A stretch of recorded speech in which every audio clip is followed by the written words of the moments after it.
Dear students, welcome to RMS education.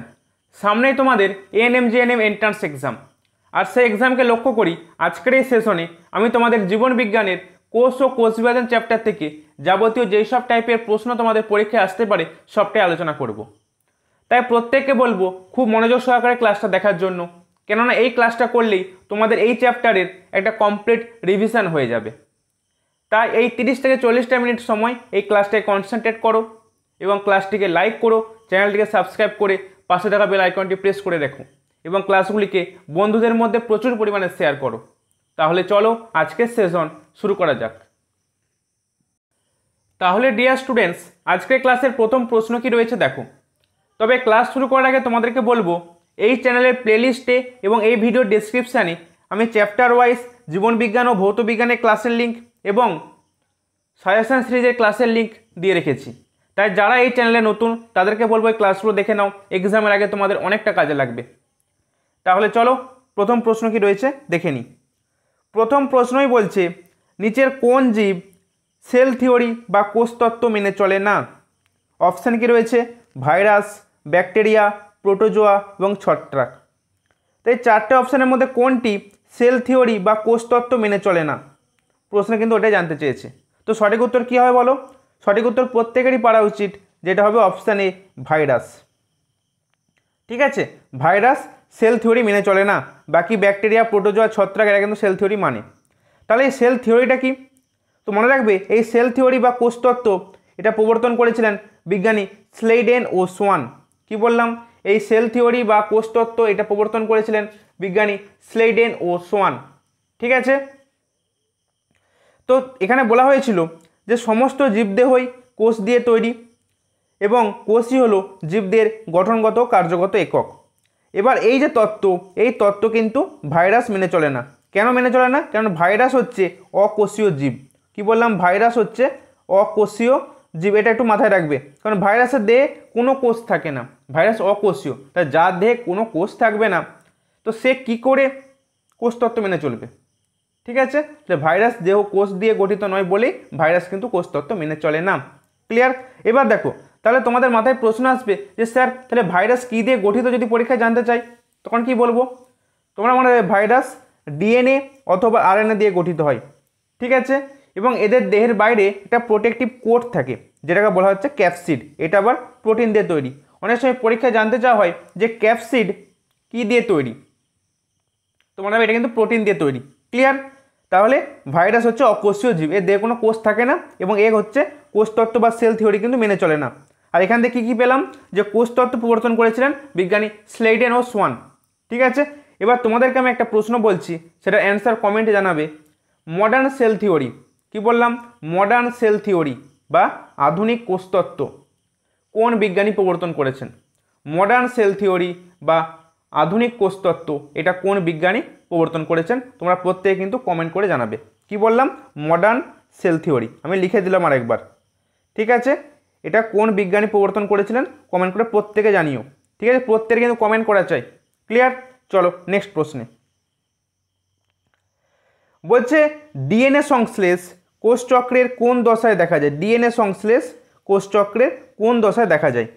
ঠিক আছে, S দশা, G1 দশা, G2 দশা না এম দশা, কোনটা হবে বলো? চারটে অপশানের মধ্যে কোনটা সঠিক উত্তর হবে প্রত্যেকে অ্যান্সার করার চেষ্টা করো। ডিএনএ সংশ্লেষ, এটা কিন্তু খুব ইম্পর্টেন্ট প্রশ্ন। ঠিক আছে, ডিএনএ সংশ্লেষ। তো দেখো কোষচক্র, এই যে কোষচক্র নিয়ে আরও অনেক প্রশ্ন রয়েছে, তখন তোমাদের আরও ডাউট ক্লিয়ার হয়ে যাবে। তো আপাতত তোমরা জেনে রাখো এই কোষচক্র, ঠিক আছে, এর এস দশাতে কিন্তু ডিএনএ সংশ্লেষ হয়ে থাকে। কি বললাম? কোন দশায়? এর হচ্ছে এস দশায় কিন্তু ডিএনএ সংশ্লেষ হয়ে থাকে। ঠিক আছে, বুঝতে পারছো প্রত্যেকে? এবার দেখো, এবার অনেক সময় পরীক্ষায় প্রশ্ন আসে যে এই কোষচক্র, ঠিক আছে, এই কোষচক্রের মধ্যে সবথেকে দীর্ঘস্থায়ী দশা কোনটি? সবথেকে দীর্ঘস্থায়ী দশা কোনটি? ঠিক আছে, মনে রাখো সবথেকে দীর্ঘস্থায়ী দশা হচ্ছে ইন্টারফেজ দশা। এটা হচ্ছে সবথেকে দীর্ঘস্থায়ী দশা। ঠিক আছে, তো তোমরা ছবিটা দেখতে পাচ্ছ, এই যে পুরোটা, ঠিক আছে, এই পুরোটা হচ্ছে ইন্টারফেজ দশা, আর এইটুকুটা হচ্ছে এম দশা বা মাইটোটিক দশা। ক্লিয়ার? এখানে থাকছে এখানে থাকছে, ছবিটা জুম করছে দেখো, এখানে থাকছে G1, এটা হচ্ছে এস, তারপরে লেখা আছে ডিএনএ রেপ্লিকেশন, এটা হচ্ছে G2, আর এখানে হচ্ছে এম দশাটা থাকছে। এই পুরোটা হচ্ছে ইন্টারফেজ, এখান থেকে এটা হচ্ছে পুরোটা হচ্ছে ইন্টারফেজ দশা। ঠিক আছে, পুরোটা হচ্ছে ইন্টারফেজ দশা, এইটুকুটা হচ্ছে এম দশা। ঠিক আছে, বোঝা গেল প্রত্যেকের? এরপর আরও প্রশ্ন রয়েছে, তোমাদের আমি আরও ডাউট ক্লিয়ার করে দেবো। ঠিক আছে, এখানে G0 দশা নিয়ে একটা ইম্পর্টেন্ট প্রশ্ন আসে। ঠিক আছে, এখানে একটা উৎসেচক রয়েছে, ঠিক আছে, যেটাই কোষ চক্রটাকে নিয়ন্ত্রণ করে। এই প্রশ্নটা একটু জেনে রাখো। ঠিক আছে, সাইক্লিন প্রোটিন কিন্তু এই কোষ চক্র নিয়ন্ত্রণ করে। সাইক্লিন প্রোটিন বা সাইক্লিন ডিপেন্ডেন্ট প্রোটিন কাইনেজ। ঠিক আছে, সাইক্লিন প্রোটিন। ঠিক আছে, এটা নোট করে নিও যে পরীক্ষায় প্রশ্ন আসতেই পারে যে নিচের কোন প্রোটিন কোষচক্র নিয়ন্ত্রণ করে, সাইক্লিন প্রোটিন বা এই সাইক্লিন প্রোটিন নির্ভর প্রোটিন কাইনেজ। ঠিক আছে, সাইক্লিন ডিপেন্ডেন্ট প্রোটিন কাইনেজ, এটা হচ্ছে এই উৎসেচকগুলো কিন্তু কোষচক্রটাকে নিয়ন্ত্রণ করে। ঠিক আছে, আর এখান থেকে একটা ইম্পর্টেন্ট প্রশ্ন যেটা বললাম যে ডিএনএ সংশ্লেষ কোষচক্রের কোন দশায় হয়ে থাকে, এটা কিন্তু পরীক্ষায় জানতে চাওয়া হয়। ঠিক আছে, চলো নেক্সট প্রশ্নে। পরের প্রশ্নে কি বলছে দেখো, বলছে নিচের কোন কোষাঙ্গাণু অমসৃণ এন্ডোপ্লাজমিক রেটিকুলামের সাথে যুক্ত থাকে। দেখো খুব ইম্পর্টেন্ট প্রশ্ন কিন্তু একটা। আমরা কি জানি? আমরা জানি এন্ডোপ্লাজমিক রেটিকুলাম দুটো অংশে বিভক্ত, একটা হচ্ছে মসৃণ আর একটা হচ্ছে অমসৃণ, তাই তো? তাহলে এই যে বলছে অমসৃণ, যেটা বলছি আমি, অমসৃণ এন্ডোপ্লাজমিক রেটিকুলামটা অমসৃণ হচ্ছে কেন হচ্ছে? নিশ্চয়ই এন্ডোপ্লাজমিক রেটিকুলামের গায়ে কিছু একটা রয়েছে, সেটার জন্য তাকে আমরা অমসৃণ বলছি। তো এই চারটে কোষাঙ্গাণুর মধ্যে কোন কোষাঙ্গাণুটা উপস্থিত থাকে যার জন্য অমসৃণ হয়? তোমরা রাখবে সঠিক উত্তর হয়ে যাবে অপশান এ, রাইবোজোম। ঠিক আছে, তাহলে যেসব এন্ডোপ্লাজমিক রেটিকুলামের গায়ে রাইবোজোম দানা থাকবে তাদেরকে আমরা বলবো রাফ এন্ডোপ্লাজমিক রেটিকুলাম বা অমসৃণ এন্ডোপ্লাজমিক রেটিকুলাম। ঠিক আছে, আরইআর মানে হলো rough, ROUGH, rough endoplasmic reticulum, মানে এর গায়ে রাইবোজোম দানা থাকে। আর স্মুথ মানে মসৃণ, এটা হচ্ছে স্মুথ মানে হচ্ছে মসৃণ, মানে এর গায়ে রাইবোজোম দানা থাকে না। ঠিক আছে, এবার দেখো, এবার আরেকটা প্রশ্ন এখান থেকে আসে যে অমসৃণ এন্ডোপ্লাজমিক রেটিকুলামের কাজ কি, এটা কোন কাজে সাহায্য করে? মনে রাখবে এটা প্রোটিন সংশ্লেষে সাহায্য করে। কি বললাম? এটা প্রোটিন সংশ্লেষে সাহায্য করে। ক্লিয়ার? আর স্মুথ যেটা মসৃণ, সেটা কি কাজ করে? ফ্যাট, লিপিড, স্টেরয়েড সংশ্লেষে সাহায্য করে। ঠিক আছে, দেখো রাইবোজোম দানা থাকে মানে রাইবোজোমের কাজই হচ্ছে প্রোটিন সংশ্লেষ, রাইবোজোমকে এই জন্যই প্রোটিন ফ্যাক্টরিও বলা হয়। তো তাহলে রাইবোজোম দানা আছে মানে এই অমসৃণ এন্ডোপ্লাজমিক রেটিকুলামের কাজও হবে কিন্তু প্রোটিন সংশ্লেষ করা। ক্লিয়ার? তাহলে মনে থাকবে প্রত্যেকের এদের কাজগুলো এবং কোন কোষাঙ্গাণু উপস্থিত থাকার জন্য এন্ডোপ্লাজমিক রেটিকুলাম অমসৃণ হয়, এটাও কিন্তু পরীক্ষায় প্রশ্ন আসে। ক্লিয়ার? চলো পরের প্রশ্ন। নিচের কোন বিজ্ঞানী বলেছিলেন যে কোষ বিভাজনের মাধ্যমে নতুন কোষ পূর্ববর্তী কোষ থেকে উৎপন্ন হয়? রবার্ট হুক, রবার্ট বাউন, সিঙ্গার ও নিকলসন, এবং অপশান দিতে বলছে রুডলফ ভিরকো। ঠিক আছে, তো মনে রাখবে এটা বলেছিলেন বিজ্ঞানী রুডলফ ভিরকো। ঠিক আছে, ইনি কিন্তু এই মডার্ন সেল থিওরি প্রবর্তন করেছিলেন। ঠিক আছে, তাহলে মনে থাকবে এটা কিন্তু মডার্ন সেল থিওরি, আর এই বিজ্ঞানী রুডলফ ভিরকো কিন্তু মডার্ন সেল থিওরি প্রবর্তন করেছিলেন।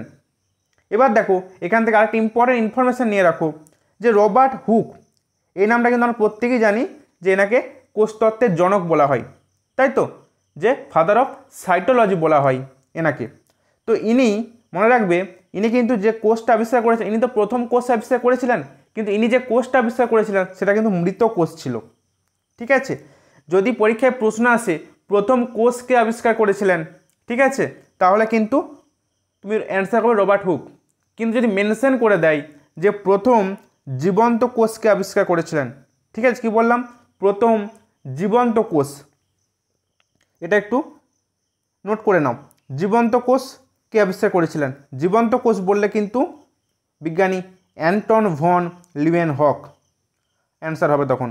ঠিক আছে, তখন কিন্তু আমি আর রবার্ট হুককে বলতে পারবো না, এটা কিন্তু মাথায় রাখবে যদি আমাকে জীবন্ত কোষ মেনশন করে দেয়। ঠিক আছে, জীবন্ত কোষ বললে কিন্তু অ্যান্টন ভন লিউয়েনহক। ক্লিয়ার? আর বিজ্ঞানী রবার্ট ব্রাউন ইনি কিন্তু আবিষ্কার করেছিলেন নিউক্লিয়াস। ঠিক আছে, আর ফ্লুইড মোজাইক মডেল, এই মডেলটা প্রবর্তন করেছিলেন কোষ পর্দা রিলেটেড বিজ্ঞানী সিঙ্গার ও নিকলসন। তাহলে এই এক্সাম্পলগুলো একটু প্রত্যেকে মনে রাখবে। এই ফ্লুইড মোজাইক মডেল কোন বিজ্ঞানী আবিষ্কার করেছিলেন, পরীক্ষায় কিন্তু প্রশ্ন আসছে, খুব ইম্পর্টেন্ট প্রশ্ন কিন্তু। ঠিক আছে, তো এই যে এক্সট্রা ইনফরমেশনগুলো দিলাম এগুলো একটু প্রত্যেকে মাথায় রাখবে। ক্লিয়ার? চলো পরের প্রশ্নে। পরের প্রশ্নে বলছি, নিচের কোন কোষ অঙ্গাণুকে অ্যাটম বম অফ সেল বলা হয়? অ্যাটম বম অফ সেল কোন কোষ অঙ্গাণুকে বলা হয়? Ribosome, lysosome, mitochondria, nucleus. বলো কোনটা অ্যান্সার হবে? চারটে অপশানের মধ্যে সঠিক উত্তর হয়ে যাবে, মনে রাখবে লাইসোজোম। ঠিক আছে, এই লাইসোজোমকে কিন্তু বলা হচ্ছে atom bomb of cell. Clear? আর লাইসোজোমের দেখো, লাইসোজোমের কিন্তু আরেকটা নাম রয়েছে, কি বলো তো? এখানে দেখো খুব সুন্দর করে আমি লিখে রেখেছি। বিজ্ঞানী ডি ডুবে লাইসোজোম আবিষ্কার করেছিলেন। ঠিক আছে, লাইসোজোমকে আবিষ্কার করেছিলেন বিজ্ঞানী ডি ডুভে, ইনি কিন্তু লাইসোজোম আবিষ্কার করেছিলেন। ক্লিয়ার? আরেকটা জিনিস পরীক্ষায় আছে যে উদ্ভিদদের লাইসোজোমকে কি বলা হয়? উদ্ভিদদের লাইসোজোমকে মনে রাখবে, উদ্ভিদদের লাইসোজোমকে বলা হচ্ছে স্ফেরোজোম। স্ফেরোজোম। এরা হাইড্রোলাইটিক উৎসেচক সঞ্চয় করে। এরা কি বললাম? হাইড্রোলাইটিক উৎসেচক সঞ্চয় করে। এরা অন্তঃকোষীয় পরিপাকে সাহায্য করে। কাজগুলো শুনে রাখুন, এরা অন্তঃকোষীয় পরিপাকে সাহায্য করে। আর এটা atom bomb of cell, suicidal bag এবং ডাস্টবিন অফ সেল নামে কিন্তু পরিচিত। ঠিক আছে, কি বললাম? Atom bomb of cell, suicidal bag এবং ডাস্টবিন অফ সেল নামে পরিচিত। ঠিক আছে, আরেকটা পরীক্ষায় প্রশ্ন আসে যে উপবাসকালে, ঠিক আছে, শক্তির যোগান দিতে সাহায্য করে কিন্তু লাইসোজোম। ক্লিয়ার? তাহলে এই প্রশ্নের সঠিক উত্তর কি পেলাম? Option B, lysosome. ঠিক আছে, যাকে অ্যাটম বম্ব অফ সেল বলা হয়। ক্লিয়ার?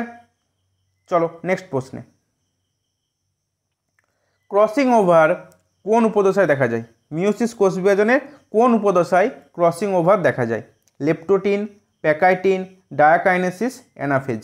মনে রাখবে এই যে প্যাকাইটিন উপদশাতে কিন্তু এই ক্রসিং ওভার দেখা যায়।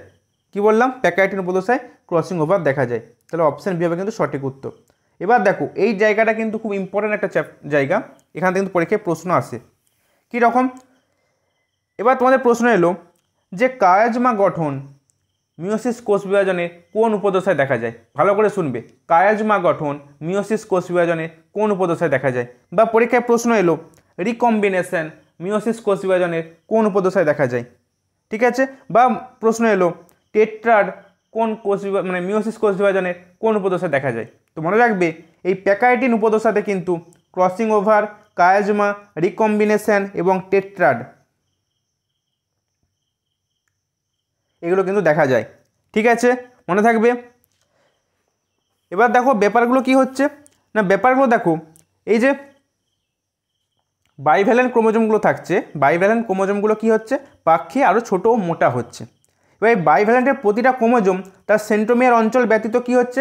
লম্বালম্বিভাবে বিভক্ত হয়ে একজোড়া ক্রোমাটিড গঠন করছে। এবারে প্রতিটা বাইভ্যালেন্ট কি হচ্ছে না, এই ক্রোমাটিড যে গঠন করছে, ক্রোমাটিড যুক্ত যে বাইভ্যালেন্টগুলোকে আবার আমরা টেট্রাড বলছি। এবার টেট্রাডের কাছাকাছি নন সিস্টার ক্রোমাটিড কিন্তু অবস্থান করে।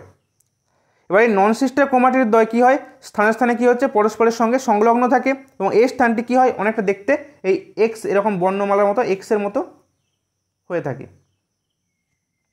ঠিক আছে, তো যে বিন্দুতে এই নন সিস্টার ক্রোমাটিড দ্বয় পরস্পরের সঙ্গে সংলগ্ন থাকে তাকে বলা হচ্ছে কায়াজমা, মানে এই অঞ্চলটাকে বলা হচ্ছে কায়াজমা। ঠিক আছে, তো এই কায়াজমা তাহলে কোথায় পাচ্ছি আমরা? এই প্যাকাইটিন উপদশায় দেখতে পাচ্ছি। ঠিক আছে, আবার এই কায়াজমা অঞ্চলে নন সিস্টার ক্রোমাটিড দ্বয়ের মধ্যে আবার দেহাংশের বিনিময় ঘটছে, এটাই হচ্ছে ক্রসিং ওভার। সে ক্রসিং ওভার প্রসেস রয়েছে আলাদা, অত তোমাদের এখন জানার দরকার নেই। তো এই ক্রসিং ওভারের ফলে আবার কি হচ্ছে? সমস্ত ক্রোমোজোমের মধ্যে আবার কি হচ্ছে না, জিনগত বৈশিষ্ট্যের আদান প্রদান হচ্ছে। এই ব্যাপারটাকে বলা হচ্ছে রিকম্বিনেশন।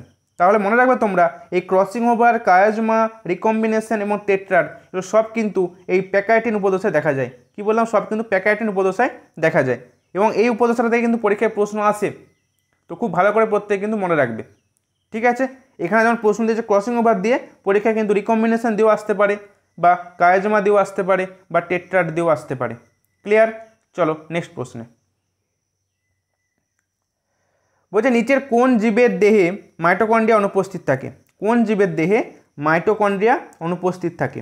ব্যাকটেরিয়া, ইস্ট, ছত্রাক, সবুজ শৈবাল। মনে রাখবে ব্যাকটেরিয়া দিয়ে কিন্তু মাইটোকন্ড্রিয়া থাকে না। ঠিক আছে, আর এই মাইটোকন্ড্রিয়াকে কী বলা হচ্ছে? কোষের শক্তিঘর বা power house of cell. Clear? চলো নেক্সট প্রশ্নে। পরের প্রশ্নে কি বলছে দেখো, বলছে কোষচক্রের দীর্ঘস্থায়ী দশা কোনটি? Interphase, prophase, metaphase, anaphase. দেখো তোমরা যে ছবিটা ভালো করে লক্ষ্য করো, তোমরা কি দেখতে পাচ্ছ যে পুরো এই সাইকেলটা যে রয়েছে এর মধ্যে দেখো অর্ধেকেরও ম্যাক্সিমাম পুরো জায়গাটা কিন্তু কভার করছে কে? ইন্টারফেজ দশা। এই পুরোটা কিন্তু ইন্টারফেজ দশা কভার করছে, পুরোটা হচ্ছে ইন্টারফেজ দশা। আর এই যে এইটুকুটা হচ্ছে এম দশা বা মাইটোটিক দশা, বা যেটাকে আমরা বলছি বিভাজন দশা। ঠিক আছে, তাহলে কোষচক্রের দীর্ঘস্থায়ী দশা কোনটা হবে বলো? ইন্টারফেজ দশা হবে। অপশান এ হবে সঠিক উত্তর। এবার মনে রাখবে এই ইন্টারফেজ দশায় কিন্তু কোনো কোষ বিভাজন ঘটে না, এটা কিন্তু মাথায় রাখবে। এটা হচ্ছে বিভাজন দশা, এম দশা বা এর আরেকটা নাম রয়েছে বিভাজন দশা। কিন্তু এই ইন্টারফেজ দশায় কিন্তু কোনো কোষ বিভাজন ঘটে না। এই সময় কি হয়? মাতৃকোষটা তার পরবর্তী কোষ বিভাজনের জন্য তার প্রস্তুতি নেয়, মানে এটা তুমি বলতে পারো প্রস্তুতি ফেজ একটা। ঠিক আছে, আর এটা মনে রাখবে যে ধরো কোনো একটা চক্রতে 24 ঘন্টা যে সময় লাগে তার 23 ঘন্টা কিন্তু এই ইন্টারফেজ দশাটি কিন্তু কেটে যায়, 1 ঘন্টাতে এই বিভাজনগুলো চলে। ঠিক আছে, তাই সব থেকে বড় দশা কী পেলাম? ইন্টারফেজ দশা। নেক্সট প্রশ্ন দেখো, বলছে নিচের কোন কোষ অঙ্গাণুটি কেবলমাত্র উদ্ভিদ কোষে উপস্থিত থাকে? এখানের মধ্যে এন্ডোপ্লাজম রেটিকুলাম, রাইবোজোম, বৃহত্তম কোষ গহ্বর এবং অপশান দিতে রয়েছে সেন্ট্রিওল। শুধুমাত্র উদ্ভিদ কোষে থাকে কোন কোষ অঙ্গাণুটি? বলো সঠিক উত্তর কী হবে? দেখো এন্ডোপ্লাজমিক রেটিকুলাম উদ্ভিদ কোষেও থাকে, প্রাণী কোষেও থাকে। রাইবোজোমও উদ্ভিদ কোষে থাকে, প্রাণী কোষে থাকে। ঠিক আছে, কিন্তু বৃহত্তম কোষ গহ্বরটা প্রাণী কোষে থাকে না, শুধুমাত্র উদ্ভিদ কোষে থাকে। সেন্ট্রিওল কিন্তু আর উদ্ভিদ কোষে থাকে না, প্রাণী কোষে থাকে। তাহলে কি হলো সঠিক উত্তর? অপশান সি, বৃহত্তম কোষ গহ্বরটা শুধুমাত্র উদ্ভিদ কোষে থাকে। এবার দেখে নাও, তোমাদের জন্য সুন্দর করে লিখে রেখেছি। কোষ প্রাচীর উদ্ভিদ কোষে থাকে, প্রাণী কোষে কিন্তু কোষ প্রাচীর অনুপস্থিত। প্লাস্টিড উদ্ভিদ কোষে থাকে, প্রাণী কোষে থাকে না। ভ্যাকুওল আকারে বড় থাকে, এদের আকারে ছোট থাকে। সেন্ট্রোজোম উদ্ভিদ দিয়ে থাকে না, এখানে থাকে, এবং কোষ বিভাজনে কিন্তু মনে রাখবে সেন্ট্রোজোমে কিন্তু মেন অংশগ্রহণ করে। ঠিক আছে, চলো পরের প্রশ্ন। নিচের কোন কোষ অঙ্গাণুতে ডিএনএ উপস্থিত থাকে না? Nucleus, lysosome, mitochondria, chloroplast. কোনটিতে ডিএনএ উপস্থিত থাকে না? মনে রাখবে এটা কিন্তু খুব ইম্পর্টেন্ট প্রশ্ন। মাইটোকন্ড্রিয়াতে থাকে, নিউক্লিয়াসে থাকে এবং প্লাস্টিডে ডিএনএ থাকে। তাহলে কোনটা থাকে না? লাইসোজোমে থাকে না। অপশান এ হবে সঠিক উত্তর। ঠিক আছে, এই প্রশ্নটা কিন্তু স্টার মার্ক দিয়ে রাখলাম, এটা কিন্তু ইম্পর্টেন্ট প্রশ্ন। কিন্তু এর আগেও অনেকগুলো প্রশ্ন ছিল ইম্পর্টেন্ট, এটাও কিন্তু খুব ইম্পর্টেন্ট প্রশ্ন। পরের প্রশ্ন বলছে নিচের কোনটি হলো জীবনের ভৌত ভিত্তি বা physical basis of life? Protoplasm, haemolymph, ribosome. Option দিতে বলছে এদের কোনোটিই নয়। সঠিক উত্তর হবে প্রোটোপ্লাজম। ঠিক আছে, আর এই প্রোটোপ্লাজম নামকরণ করেছিলেন বিজ্ঞানী পারকিনজি। তো প্রোটোপ্লাজম হলো জীবনের ভৌত ভিত্তি, যা carbohydrate, protein, lipid, nucleic acid ও অজৈব লবণ নিয়ে গঠিত। এটি সাইটোপ্লাজম এবং নিউক্লিওপ্লাজম ধারণকারী একটা তরল জেলির মতো পদার্থ। ঠিক আছে, মনে রাখবে। চলো পরের প্রশ্ন। উদ্ভিদের কোষ প্রাচীরের মধ্যেও মানে কোষ প্রাচীরে যে মিডিল ল্যামেলা থাকে বা মধ্য ল্যামেলা থাকে সেটা কি দিয়ে গঠিত? তোমাদের অ্যান্সারটা এখানে টিক করাই রয়েছে। তো মনে রাখবে এই যে মিডিল ল্যামেলা, এই যে দেখো কোষ প্রাচীরের মধ্যে এই যে দেখো মেনশন করা আছে মিডিল ল্যামেলা। তো এই মিডিল ল্যামেলাটা, এই যে মিডিল ল্যামেলাটা মাঝের যে অংশটা মিডিল ল্যামেলাটা, এটা কী নিয়ে গঠিত হয়? মনে রাখবে এটা ক্যালসিয়াম পেকটেট এবং ম্যাগনেসিয়াম পেকটেট, এই দুটো রাসায়নিক উপাদান দিয়ে কিন্তু গঠিত। মানে অপশান সি হচ্ছে সঠিক উত্তর। ঠিক আছে, চলো পরের প্রশ্নে। বলছে প্রোক্যারিওটিক রাইবোজোম এর উপএককগুলি কী কী? ঠিক আছে, প্রোক্যারিওটিক রাইবোজোমের উপএককগুলি কী কী?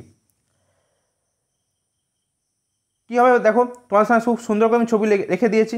প্রত্যেক দেখতে পাচ্ছি যে প্রোক্যারিওটিক রাইবোজোম হচ্ছে 70S প্রকৃতির, আর ইউক্যারিওটিক রাইবোজোম হচ্ছে 80S প্রকৃতির। ঠিক আছে, কী বললাম? প্রোক্যারিওটিক রাইবোজোম হচ্ছে 70S প্রকৃতির, আর ইউক্যারিওটিক রাইবোজোম হচ্ছে 80S প্রকৃতির, তাই তো? তাহলে এই 70Sটা দুটো কিন্তু উপএককে বিভক্ত, একটা হচ্ছে 50S আর একটা হচ্ছে 30S। ঠিক আছে, আর এই 80S প্রকৃতির রাইবোজোমটা 60S উপএকক একটা বিভক্ত আর একটা হচ্ছে 40S। ক্লিয়ার? তাহলে আমাকে চেয়েছে প্রোক্যারিওটিক রাইবোজোম। প্রোক্যারিওটিক মানে 70S, মানে 50 আর 30-এ ভেঙেছে, মানে অপশান এ হবে সঠিক উত্তর। ক্লিয়ার? অপশান এ হলো সঠিক উত্তর।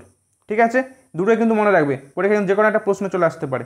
ঠিক আছে, আর রাইবোজোমকে কিন্তু বলা হচ্ছে প্রোটিন ফ্যাক্টরি। কি বললাম? রাইবোজোমকে বলা হচ্ছে প্রোটিন ফ্যাক্টরি। ক্লিয়ার প্রত্যেকের? আর রাইবোজোম নামকরণ করেছিলেন বিজ্ঞানী প্যালাডে। অনেক সময় ভাই কোষ অঙ্গাণুগুলো কোন বিজ্ঞানী নামকরণ করেছিলেন এটাতেও পরীক্ষায় চলে আসে, মনে রাখবে বিজ্ঞানী প্যালাডে এই রাইবোজোম আবিষ্কার করেছিলেন। ক্লিয়ার প্রত্যেকের? আশা করি প্রত্যেকের ক্লিয়ার হয়েছে। চলো নেক্সট প্রশ্নে।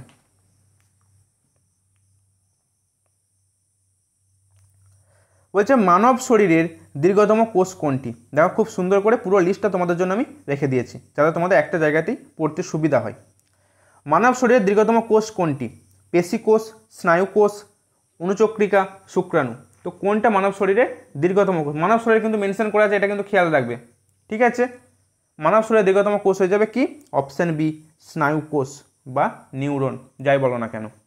ঠিক আছে, খুব সুন্দর করে তোমাদের আমি লিস্টটা রেখেছি, লিস্টটা কিন্তু পড়ে নেবে। আমি তোমাদের সাথে ইম্পর্টেন্টগুলো আলোচনা করে নিচ্ছি।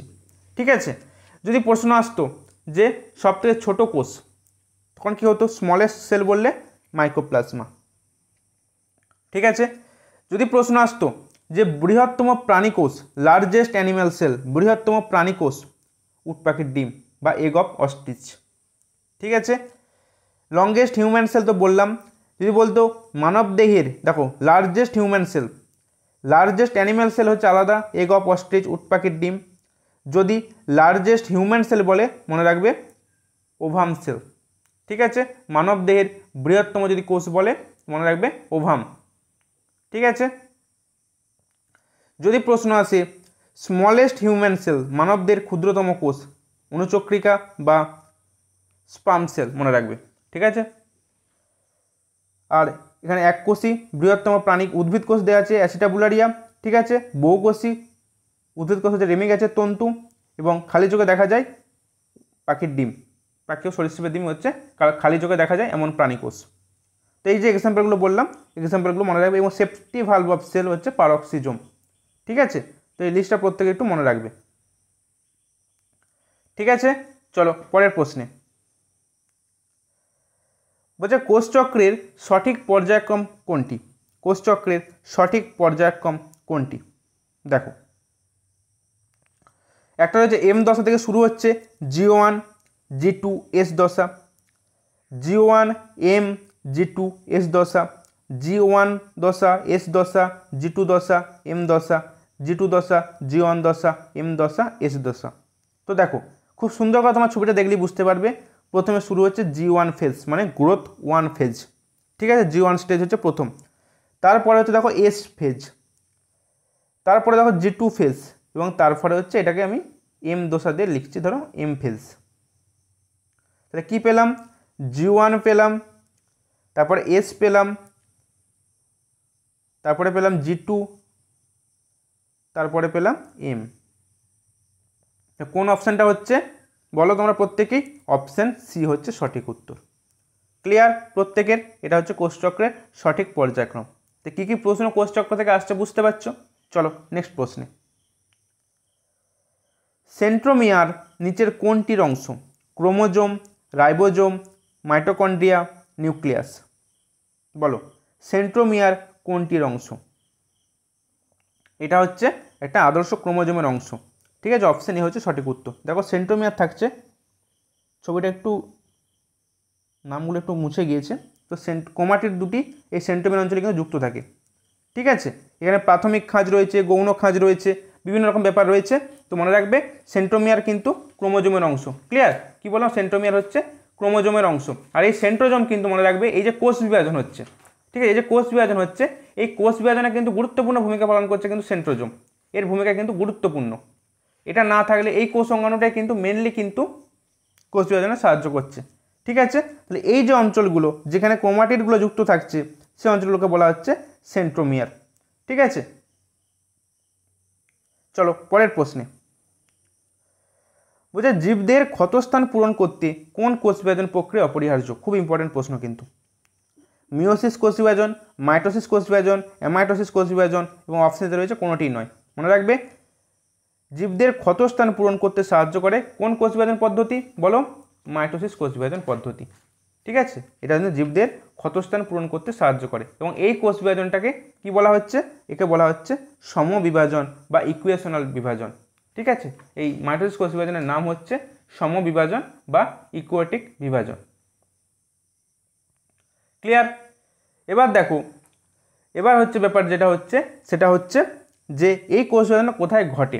অনেক সময় কিন্তু পরীক্ষায় প্রশ্ন আসে যে এই সেন্ট্রোজোম এই যে মাইটোসিস কোষ বিভাজন কোথায় ঘটে, এর সাইটটা কোথায়? এটা মনে রাখবে সোমাটিক কোষ বা দেহকোষে কিন্তু ঘটে। কি বললাম? সোমাটিক কোষ বা দেহকোষ। দেহকোষ না দিয়ে কিন্তু পরীক্ষায় সোমাটিক কোষও থাকতে পারে।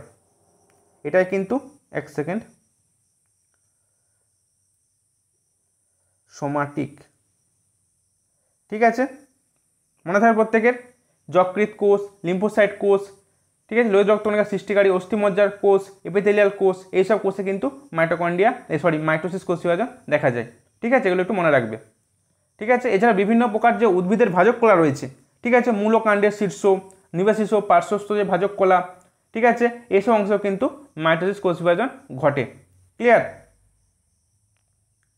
মনে থাকবে প্রত্যেকে মাইটোসিসের সাইটটা কোথায় কোথায়, অনেক সময় পরীক্ষায় প্রশ্ন আসে কিন্তু। আর এই যে প্রশ্নটা, যে এটা কিন্তু জীবদের ক্ষতস্থান পূরণ করতে খুব ভূমিকা পালন করে।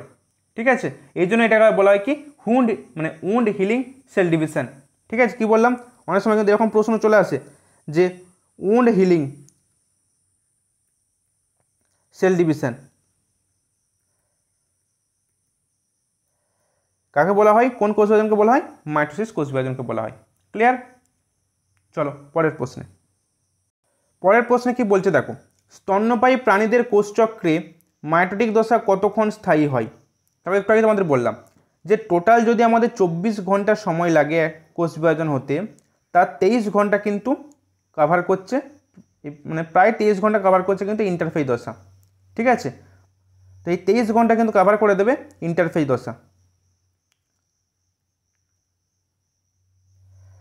আর এই 1 থেকে 1.5 ঘন্টা সময়টা কিন্তু এই এম দশার জন্য দেওয়া থাকে, বরাদ্দ থাকে। এই দশাটি কিন্তু এই সময়টাতে কিন্তু যা বিভাজন হওয়ার হয়ে যায়। তাহলে অপশন বি হবে কিন্তু সঠিক উত্তর। ক্লিয়ার? চলো পরের প্রশ্ন। বলছে অক্সিজম দানা কোথায় উপস্থিত থাকে? অক্সিজম দানা কোথায় উপস্থিত থাকে? Mitochondria, Golgi body, lysosome, nucleus. মনে রাখবে এই যে দেখো অক্সিজম দানা, এই যে এগুলো কোথায় থাকছে? এগুলো থাকছে মাইটোকন্ড্রিয়াতে। ঠিক আছে, আর এই যে আঙুলের মতো প্রবর্ধক, এগুলোকে বলা হয় কিন্তু ক্রিস্টি। কি বলা হয়? ক্রিস্টি। অনেক সময় পরীক্ষায় প্রশ্ন আসে ক্রিস্টি কোন কোষ অঙ্গাণুতে দেখা যায়? মনে রাখবে মাইটোকন্ড্রিয়া দেখা যায়। ক্লিয়ার? তাহলে মনে থাকবে প্রত্যেকের, তাহলে অপশান এ হবে কিন্তু এই প্রশ্নের সঠিক উত্তর। আরেকটা কি প্রশ্ন পেয়েছিলাম যে মাইটোকন্ড্রিয়া কিন্তু ডিএনএ থাকে। কি বলে? মাইটোকন্ড্রিয়া কিন্তু ডিএনএ থাকে। ডিএনএ থাকে কিন্তু এই কোষ অঙ্গাণুতে। ক্লিয়ার? আর এটা আবিষ্কার করেছিলেন কে? বিজ্ঞানী অল্টম্যান আবিষ্কার করেছিলেন। ঠিক আছে, আর এই যে বললাম ক্রিস্টির কথা বললাম, এই ক্রিস্টির মধ্যেই কিন্তু অক্সিজম দানা কিন্তু থাকে। দেখো তোমরা দেখতে পাবে ছোটো ছোটো এখানে দানা রয়েছে। ঠিক আছে, এই ক্রিস্টির মধ্যে কিন্তু অক্সিজম দানা থাকে। আর এই মাইটোকন্ড্রিয়া কী বলা হচ্ছে? একে বলা হয় পাওয়ার হাউস। কী বলা হয়? একে পাওয়ার হাউস বলা হয় কিন্তু মাইটোকন্ড্রিয়াকে। ঠিক আছে, তো এই ইনফরমেশনগুলো কিন্তু একটু মনে রাখতে হবে। ঠিক আছে, চলো নেক্সট প্রশ্ন। আরেকটা সেখান থেকে মনে রাখবে যে মেমব্রেনলেস মাইটোকন্ড্রিয়াকে বলা হচ্ছে কিন্তু মেসোজোম। কি বললাম? মেমব্রেনলেস মাইটোকন্ড্রিয়া। মাইটোকন্ড্রিয়া কিন্তু মেমব্রেন যুক্ত, এটা ডবল লেয়ার মেমব্রেন। আমি সেটা প্রশ্ন রেখেছি, তোমাদের একটা ট্রিক্স বলে দেবো। যারা আমার আগের ক্লাস করে তারা জানো এই ট্রিক্সটা কী রয়েছে, যারা নতুন তারা এই ট্রিক্সটা মনে রাখলে কিন্তু কোন কোষ অঙ্গাণুটা মেমব্রেনলেস, কোনটা ডাবল লেয়ার মেমব্রেন রয়েছে, কোনটা সিঙ্গেল লেয়ার মেমব্রেন রয়েছে, খুব সহজেই মনে রাখতে পারবে। ঠিক আছে, তো আপাতত এটুকু দেখে রাখো যে মেমব্রেনলেস যদি হয়ে থাকে মাইটোকন্ড্রিয়া, মেমব্রেনলেস মাইটোকন্ড্রিয়াকে বলবো আমরা মেসোজোম বলবো। ঠিক আছে, আর এ কিন্তু এটিপি উৎপাদনে সাহায্য করে। ক্লিয়ার? আর এই মাইটোকন্ড্রিয়া আবার মনে রাখবে মাসেল কন্ট্রাকশন, নার্ভ ইম্পালস এইসবে কিন্তু সাহায্য করে মাইটোকন্ড্রিয়া। ঠিক আছে, অনেক রকম কাজ রয়েছে কিন্তু অনেক কিছু কাজ দিয়ে পরীক্ষায় প্রশ্ন আসতে পারে, তাই তোমাদের কিন্তু সব আমি শুনিয়ে রাখলাম। আর সেলুলার রেসপিরেশন বা কোষীয় শ্বসনে কিন্তু এই মাইটোকন্ড্রিয়া সাহায্য করে। ঠিক আছে, কি বললাম? সেলুলার রেসপিরেশন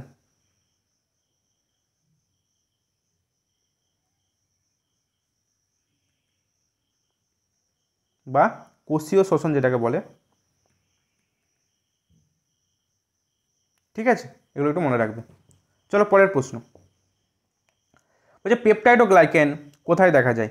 ব্যাকটেরিয়ার কোষপ্রাচীর, ভাইরাসের কোষপ্রাচীর, শৈবালের কোষপ্রাচীর, ছত্রাকের কোষপ্রাচীর। খুব ইম্পর্টেন্ট প্রশ্ন, পরীক্ষায় প্রশ্নটা আসে। মনে রাখবে উদ্ভিদের কোষপ্রাচীর মূলত কিন্তু সেলুলোজ দিয়ে তৈরি, সেলুলোজ নিয়ে গঠিত উদ্ভিদের কোষপ্রাচীর। ছত্রাকের কোষপ্রাচীর কাইটিন দিয়ে তৈরি, শৈবালের কোষপ্রাচীর হচ্ছে গ্লাইকোপ্রোটিন দিয়ে তৈরি। আর পেপটাইডোগ্লাইকেন কার হবে? ব্যাকটেরিয়ার কোষপ্রাচীর, মানে অপশানে হবে সঠিক উত্তর। ক্লিয়ার? ব্যাকটেরিয়ার কোষপ্রাচীর পেপটাইডোগ্লাইকেন দ্বারা তৈরি। তাহলে উদ্ভিদের কোষপ্রাচীর বললে মেনলি কিন্তু আমরা সেলুলোজ অ্যান্সার করব। এবার ছত্রাক বললে কাইটিন বলবো, শৈবাল বললে গ্লাইকোপ্রোটিন বলবো, পলিস্যাকারাইড বলবো, কিংবা অ্যালজেনিক অ্যাসিড থাকলে অ্যালজেনিক অ্যাসিড বলবো, আর ব্যাকটেরিয়া বললে পেপটাইডোগ্লাইকেন বলবো। ক্লিয়ার? মনে থাকবে প্রত্যেকের, ইম্পর্টেন্ট প্রশ্ন কিন্তু এটাও। চলো পরের প্রশ্ন, এটাও খুব ইম্পর্টেন্ট প্রশ্ন, এবং এখান থেকে দেখো প্লাস্টের থেকে অনেকগুলো প্রশ্ন আছে, তোমাদেরকে আমি একটু বলে দিই। প্রথমেই বলছে ফুল ও ফলের হলুদাভ কমলা বর্ণের জন্য দায়ী হলো ক্লোরোপ্লাস্ট, লিউকোপ্লাস্ট, অ্যালিউরন প্লাস্ট, ক্রোমোপ্লাস্ট। ঠিক আছে, তোমাদের প্রথমে একটু প্লাস্টিক ব্যাপারটা একটু বলি। দেখো প্লাস্টিড হচ্ছে শুধুমাত্র উদ্ভিদ কোষে পাওয়া যায়। কি বললাম? শুধুমাত্র উদ্ভিদ কোষে পাওয়া যায়, এটা কিন্তু প্রাণী কোষে থাকে না, এবং এটা কিন্তু ডাবল লেয়ার মেমব্রেন। প্লাস্টিক কিন্তু ডাবল লেয়ার মেমব্রেন। ঠিক আছে, এবার দেখো এই রঞ্জকের উপর ভিত্তি করে প্লাস্টিডকে তিন ভাগে ভাগ করা যায়। একটা হচ্ছে ক্লোরোপ্লাস্ট, একটা হচ্ছে ক্রোমোপ্লাস্ট, একটা হচ্ছে লিউকোপ্লাস্ট। ঠিক আছে, তিনটে ভাগ কিন্তু প্লাস্টিডে। কী বললাম? ক্লোরোপ্লাস্ট, ক্রোমোপ্লাস্ট এবং লিউকোপ্লাস্ট। ঠিক আছে, এবার দেখো এই যে ক্লোরোপ্লাস্ট, এই ক্লোরোপ্লাস্ট কিন্তু সবুজ রঙের হয়। ঠিক আছে, এটা কিন্তু সবুজ রঙের হয়, এবং এই কিন্তু মেনলি উদ্ভিদের সালোক সংশ্লেষ করছে। ঠিক আছে, এই কিন্তু উদ্ভিদের সালোক সংশ্লেষ সাহায্য করছে ক্লোরোপ্লাস্ট। ঠিক আছে, তাহলে তোমাদের যদি পরীক্ষায় প্রশ্ন আসে যে ফুলের বৃতিতে নিচের কোন প্লাস্টিড দেখা যায়, তোমরা কি অ্যান্সার করে বলো? এই বেসিক জিনিসগুলো কিন্তু তোমাদের পরীক্ষা করে আসতে হবে। এই রকম প্রশ্ন পেলে যে প্রশ্ন কঠিন হয়েছে বা স্যার প্রশ্ন করাননি, এই ভাবনাটা কিন্তু আনলে হবে না। তোমাদের কিন্তু মাথাটা এইটুকু খাটাতে হবে যে ফুলের বৃতি মানে ফুলের বৃতি সবুজ রঙের হয়, সবুজ রঙের হয় মানে ফুলের বৃতিতেই পাবো ক্লোরোপ্লাস্ট। কেন ক্লোরোপ্লাস্ট আমি জানি সবুজ রঙের হয়, আমরা কিন্তু জানি প্রত্যেকেই যে ক্লোরোপ্লাস্ট সবুজ রঙের হয় আর ক্লোরোপ্লাস্ট সালোক সংশ্লেষে সাহায্য করে। এই দুটো ডেটা কিন্তু আমরা প্রত্যেকেই জানি, ম্যাক্সিমাম স্টুডেন্ট জানি। কিন্তু যদি পরীক্ষায় এরকম প্রশ্ন চলে আসে ফুলের বৃতিতে কোন প্লাস্টিড থাকে, বা গুলঞ্চ অর্কিডের মূলে, ব্যাপারটা দেখো গুলঞ্চ অর্কিডের মূলে কোন প্লাস্টিড থাকে যদি প্রশ্ন আসে, বা যদি পরীক্ষায় প্রশ্ন আসে পচি যে উদ্ভিদের কাণ্ড রয়েছে সেখানে কোন প্লাস্টিড থাকে। আর সবুজ পাতায় বললে আমরা অনেকেই অ্যান্সার করতে পারবো, সবুজ পাতায় কোন প্লাস্টিড আছে বললে অ্যান্সারটা করে দেবো। কিন্তু এগুলো যদি চলে আসে ফুলের বৃতি, গুলঞ্চ অর্কিডের মূল, উদ্ভিদের কচি কাণ্ড, শৈবালে কোন প্লাস্টিড থাকে, যারাই সালোক সংশ্লেষ করতে পারে তার মানেই তাদের দেহে ক্লোরোপ্লাস্টিড রয়েছে। গুলঞ্চ অর্কিডের মূলে ওরা সালোক সংশ্লেষ সম্পন্ন হয়, তার মানে ওখানে কিন্তু ক্লোরোপ্লাস্টিড রয়েছে। এই জিনিসগুলো কিন্তু আমাদের মাথা খাটিয়ে পরীক্ষায় অ্যান্সার করে আসতে হবে। ঠিক আছে, এবার দেখো এবার যেটা হচ্ছে সেটা হচ্ছে আরেকটা মনে রাখবে, ক্লোরোপ্লাস্টে কিন্তু এই জন্যই বলা হয় কিচেন অফ দ্য সেল। এটা একটু মনে রাখবে, কিচেন রান্নাঘর, কিচেন অফ সেল বলা হচ্ছে ক্লোরোপ্লাস্টকে এই জন্য, এই নামটা এটা একটু মনে রাখবে। ঠিক আছে, উদ্ভিদের রান্নাঘর বলা হয়। আর এই ক্রোমোপ্লাস্ট, ঠিক আছে, এই কিন্তু ফুল ও ফলের বিভিন্ন বর্ণের জন্য দায়ী। ঠিক আছে, এ কিন্তু বিভিন্ন বর্ণের জন্য দায়ী, বিভিন্ন যে কমলা রঙের ফল হচ্ছে, ঠিক আছে, যেসব যে ফলের যে রঙগুলো হচ্ছে, ফুলের যে রঙগুলো হচ্ছে, তার জন্য দায়ী কিন্তু আমাদের এই ক্রোমোপ্লাস্ট।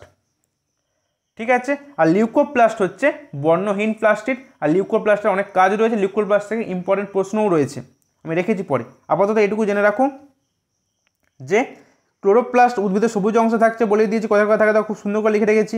আর লিউকোপ্লাস্ট যে বর্ণহীন প্লাস্টিড, মানে যেসব কোষে সূর্যালোক পৌঁছায় না সেখানে কিন্তু লিউকোপ্লাস্ট থাকে, এটা আমার মাথায় রাখতে হবে। ঠিক আছে, তা উদ্ভিদের মূলে যদি উদ্ভিদের মূলে কোন প্লাস্টিড থাকে যদি পরীক্ষায় প্রশ্ন আসে, তখন তুমি কি অ্যান্সার করবে? লিউকোপ্লাস্ট। ক্লিয়ার? বোঝা গেল? এই টাইপের প্রশ্নই পরীক্ষায় আছে। ঠিক আছে, পাতি প্রশ্ন তো সবাই অ্যান্সার করবে, এই টাইপের প্রশ্ন একটু ঘুরিয়ে এলি তখন এবার আমাকে পরীক্ষার পর শুনতে হবে, কমেন্ট আসবে, তোমাদের মেসেজ আসবে, স্যার প্রশ্ন কমন আসেনি। চলো পরের প্রশ্ন। তাহলে এই প্রশ্নের সঠিক উত্তর কী পেলাম? Option D, chromoplast. এবার দেখো এই ক্রোমোপ্লাস্ট থেকেও কিন্তু বিভিন্ন রঞ্জকগুলোর নাম আমাদের পরীক্ষায় আসে। যেমন মনে রাখবে, যদি বলে পাকা কলার খোসায় কোন রঞ্জক থাকে, হলুদ জানি পাকা কলার রং হচ্ছে হলুদ, তো এটা কি কোন রঞ্জক থাকে? জ্যান্থিন। একটু শুনে নাও প্রত্যেকে, জ্যান্থিন রঞ্জক থাকে পাকা এই কলার খোসাতে। ঠিক আছে, লেবু যে রং কমলা কোন ইয়ে থাকে? ক্যারোটিনয়েড, ক্যারোটিনয়েড থাকে। ঠিক আছে, লেবু কমলা রঙের জন্য দায়ী। ঠিক আছে, এগুলো একটু প্রত্যেকে দেখে রাখবে। লাল রঙের জন্য ফাইকোএরিথ্রিন, কি বললাম? লাল রঙের জন্য ফাইকোএরিথ্রিন, নীল রঙের জন্য ফাইকোসায়ানিন, এগুলো মনে রাখবে কিন্তু। ঠিক আছে, এই রঞ্জকগুলো। চলো পরের প্রশ্নে। পরের প্রশ্ন দেখো, আরও একটা ইম্পর্টেন্ট প্রশ্ন। বলছে যে অবস্থায় কোষ বিভাজিত হতে পারে না তাকে কি বলে? G1 দশা, G2 দশা, S দশা, G0 দশা। মনে রাখবে G0 দশায় কিন্তু কোষ বিভাজিত হতে পারে না। তাহলে G0 দশা কোথায় দেখা যায়? G0 দশা দেখা যায় স্নায়ু কোষে। এটাও কিন্তু পরীক্ষায় খুব প্রশ্নতা আসে, নিচের কোন কোষে G0 দশা দেখা যায়? ঠিক আছে, বা পরীক্ষায় প্রশ্ন এলো নিচের কোন কোষের পুনরুৎপাদন ক্ষমতা খুব সর্বনিম্ন? সেটা হবে স্নায়ু কোষ। ঠিক আছে, চলো পরের প্রশ্ন। বহু নিউক্লিয়াস যুক্ত প্রাণীকোষকে কি বলে? বহু নিউক্লিয়াস যুক্ত প্রাণীকোষকে কি বলে? Coenocyte, সিনসিটিয়াম, karyotype, mycoplasma. মনে রাখবে সিনসিটিয়াম। ঠিক আছে, আর বহু নিউক্লিয়াস যুক্ত যদি প্রাণীকোষের জায়গায় উদ্ভিদ কোষ বলে দেয় তখন কি হবে? তখন মনে রাখবে তাকে বলে সিনোসাইট, এক্সাম্পল ভাউকেরিয়া। আর সিনসিটিয়ামের হচ্ছে অপালিনা প্যারামেসিয়াম, এগুলো একটু মনে রাখবে। চলো পরের প্রশ্ন। একটি মাতৃকোষ থেকে 4টি অপত্য কোষ সৃষ্টি হয় কোন কোষ বিভাজন পদ্ধতিতে? একটি মাতৃকোষ থেকে 4টি অপত্য কোষ সৃষ্টি হয় কোন কোষ বিভাজন পদ্ধতিতে?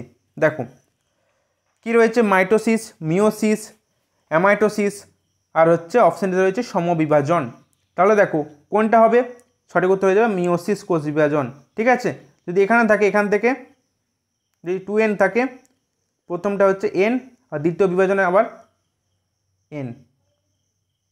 কটা পেলাম? একটা বিভাজনে আমি 4টি, একটা অপত্য পেলাম, একটা পেলাম, একটা পেলাম, একটা পেলাম, 4টে অপত্য পেলাম। তাই এটাই জানতে চেয়েছে যে মাতৃকোষটা বিভাজিত হয়ে 4টে অপত্য দিচ্ছে কোন কোষ বিভাজন পদ্ধতিতে? মিওসিস কোষ বিভাজন পদ্ধতিতে। এবার মনে রাখবে এই যে প্রথম মিওসিস কোষ বিভাজন, দেখো দেখো মনে রাখবে মিওসিস কোষ বিভাজন পদ্ধতিতে মাতৃকোষে দুবার বিভাজিত হয়। ঠিক আছে, তো এই যে প্রথমটাকে আমরা বলছি হার্স বিভাজন। ঠিক আছে, আর দ্বিতীয়টাকে বলছি সমবিভাজন, এটাকে আমরা মাইটোটিকও বলতে পারি। ঠিক আছে, ক্লিয়ার? এটাতে কিন্তু প্রশ্ন আসে, প্রথম মিওটিক আর দ্বিতীয় মিওটিককে দিয়েও কিন্তু পরীক্ষায় প্রশ্ন আসে। ক্লিয়ার?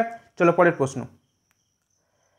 নিচের কোনটি আয়তনে বৃহৎ প্রাণীকোষ? আর আমি বলছি না, প্রত্যেকে অ্যান্সারটা কমেন্ট করে জানিও। ঠিক আছে, কোনটি আয়তনে বৃহৎ প্রাণীকোষ? লিস্টটা আমি সুন্দর করে রেখে দিয়েছি। চলো পরের প্রশ্ন। একটি কোষ লিপিড সংশ্লেষ করতে পারে না, এর কোষ অর্গানগুলোর মধ্যে কোনটি ত্রুটিপূর্ণ হতে পারে? লিপিড সংশ্লেষ করতে পারে না, তাহলে এর কোষ অঙ্গাণুগুলির মধ্যে কোনটি ত্রুটিপূর্ণ হতে পারে? দেখো এগুলো এই ধরনের প্রশ্ন পরীক্ষায় আসে। যার যেটা কাজ, ঠিক আছে, যে কোষ অঙ্গাণু যেটা কাজ, সে যদি সেটা করতে না পারে তার মানে সেই কোষ অঙ্গাণুর ত্রুটি রয়েছে। তাহলে দেখো এই লিপিড সংশ্লেষ করতে না পারাটা, লিপিড সংশ্লেষ করতে পারে স্মুথ এন্ডোপ্লাজমিক রেটিকুলাম। তাহলে যখন কোনো একটা কোষ লিপিড সংশ্লেষ করতে পারবে না, তার মধ্যে এই এন্ডোপ্লাজমিক রেটিকুলামটা নিশ্চয়ই ত্রুটিপূর্ণ, তাই পাচ্ছে না। বোঝা গেল? এরকম টাইপের প্রশ্ন কিন্তু পরীক্ষায় আসে। একটু ঘুরিয়ে এলো, ডিরেক্টলি তোমাকে স্মুথ এন্ডোপ্লাজমিক রেটিকুলামের কাজ না জানতে চেয়ে প্রশ্নটা তোমাকে ঘুরিয়ে দিয়েছে, আর কিচ্ছু নয়। ক্লিয়ার? চলো পরের প্রশ্নে। বলছে শুক্রাণুর অ্যাক্রোজোম সৃষ্টিকারী অঙ্গাণু কোনটি? শুক্রাণুর অ্যাক্রোজোম সৃষ্টিকারী অঙ্গাণু কোনটি? Endoplasmic reticulum, Golgi body, ribosome, mitochondria. সঠিক উত্তর কী হবে? Option B, Golgi body. ঠিক আছে, যেটা শুক্রাণুর অ্যাক্রোজোম সৃষ্টি করে। ঠিক আছে, তো এই গলগি বডি আবিষ্কার করেছিলেন কে? বিজ্ঞানী ক্যামেলিও গলগি। আর উদ্ভিদ কোষের গলগি বস্তুকে বলা হয় ডিকটিওজোম, এটা কিন্তু মনে রাখবে। আর গলগি বডির প্রধান কাজ কি? লিপিড, প্রোটিন, উৎসেচক, হরমোন, মিউকাস ইত্যাদি ক্ষরণ করা। ঠিক আছে, চলো নেক্সট প্রশ্নে। বলছে মাইটোসিসের কোন দশায় ক্রোমোজোমগুলি ভিএলআই অথবা জে আকৃতির হয়? কোন দশায়? Prophase, metaphase, anaphase, telophase. সঠিক উত্তর কী হবে বলো? তাহলে এই প্রশ্নের সঠিক উত্তর কী হবে বলো? এই প্রশ্নের সঠিক উত্তর হয়ে যাবে অপশন সি, অ্যানাফেজ দশা। ঠিক আছে, অ্যানাফেজ দশায় ক্রোমোজোমগুলিকে ভিএলআই অথবা জে আকৃতির দেখা যায়। ঠিক আছে, চলো পরের প্রশ্ন। নিচের কোন কোষ অঙ্গাণু প্রাণী কোষে দেখা যায় না? কোন কোষ অঙ্গাণু প্রাণী কোষে দেখা যায় না? Ribosome, plastid, mitochondria, lysosome. তাহলে প্রাণী কোষে কোনটা দেখা যাবে না? প্লাস্টিড দেখো প্রাণী কোষে অনুপস্থিত থাকে, তাহলে অপশন বি হবে প্লাস্টিড। বাকি দেখো রাইবোজোম, মাইটোকন্ড্রিয়া, লাইসোজোম তিনটেই কিন্তু প্রাণী কোষে থাকে। চলো পরের প্রশ্ন। স্তন্যপায়ী প্রাণীর স্নায়ুকোষ সর্বদা যে অবস্থায় থাকে, স্তন্যপায়ী প্রাণীর স্নায়ুকোষ সর্বদা যে অবস্থায় থাকে সেটি হলো G0, G1, G2M। কী হবে বলো? প্রত্যেকেই G0 দশা, মানে অপশন হবে সঠিক উত্তর। ঠিক আছে, মাইটোসিস কোষ বিভাজনের অপত্য কোষের ক্রোমোজোম সংখ্যা হলো মাতৃকোষের ক্রোমোজোম সংখ্যার অর্ধেক, দ্বিগুণ, সমান, 4 গুণ। তো কি বলো, কি হয়? সমান হয় মাইটোসিস কোষ বিভাজনে। এটাকে এর জন্যই সমবিভাজন বলা হয়। ক্লিয়ার? মানে মাতৃকোষের যতগুলো ক্রোমোজোম থাকে অপত্য কোষেও কিন্তু ক্রোমোজোমের সংখ্যা সমান হয়। তাহলে এই কোষ বিভাজন কোথায় হয়? পেশি কোষ, যকৃৎ কোষ, লিম্ফোসাইট কোষ। তোমাদের একটু আগেই বলেছি, আর বলছি না। চলো পরের প্রশ্ন। উদ্ভিদের কোষ প্রাচীরের মুখ্য উপাদান কি? Pectin, lignin, cellulose, chitin. তোমাদের কি বলেছিলাম? উদ্ভিদের কোষ প্রাচীর মূলত সেলুলোজ দিয়ে তৈরি, মানে অপশন সি হবে সঠিক উত্তর।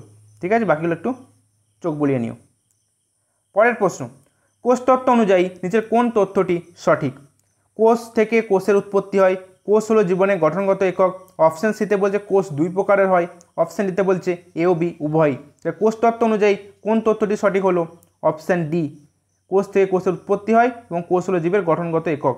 তাহলে কোষতত্ত্ব প্রবর্তন করেছিলেন কে? বিজ্ঞানী স্লেডেন ও সোয়ান। আধুনিক কোষতত্ত্ব প্রবর্তন করেছিলেন বিজ্ঞানী রুডলফ ভিরকো। ডেটাগুলো মনে রাখবে। ঠিক আছে, চলো পরের প্রশ্ন। মিওসিস কোষ বিভাজনে কোন উপদশায়, ঠিক আছে, ক্রোমোজোমগুলির সজ্জা ফুলের তোড়ার মতো হয়? ফুলের তোড়ার মতো হয়।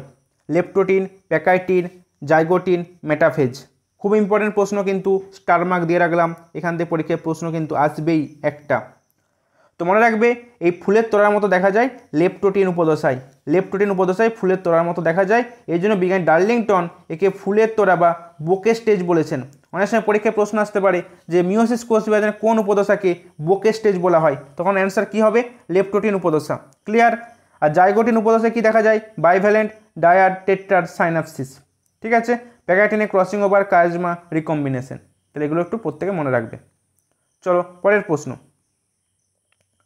প্রোক্যারিওটিক কোষের সাইটোপ্লাজমে নিচের কোন কোষ অঙ্গাণুটি থাকে না?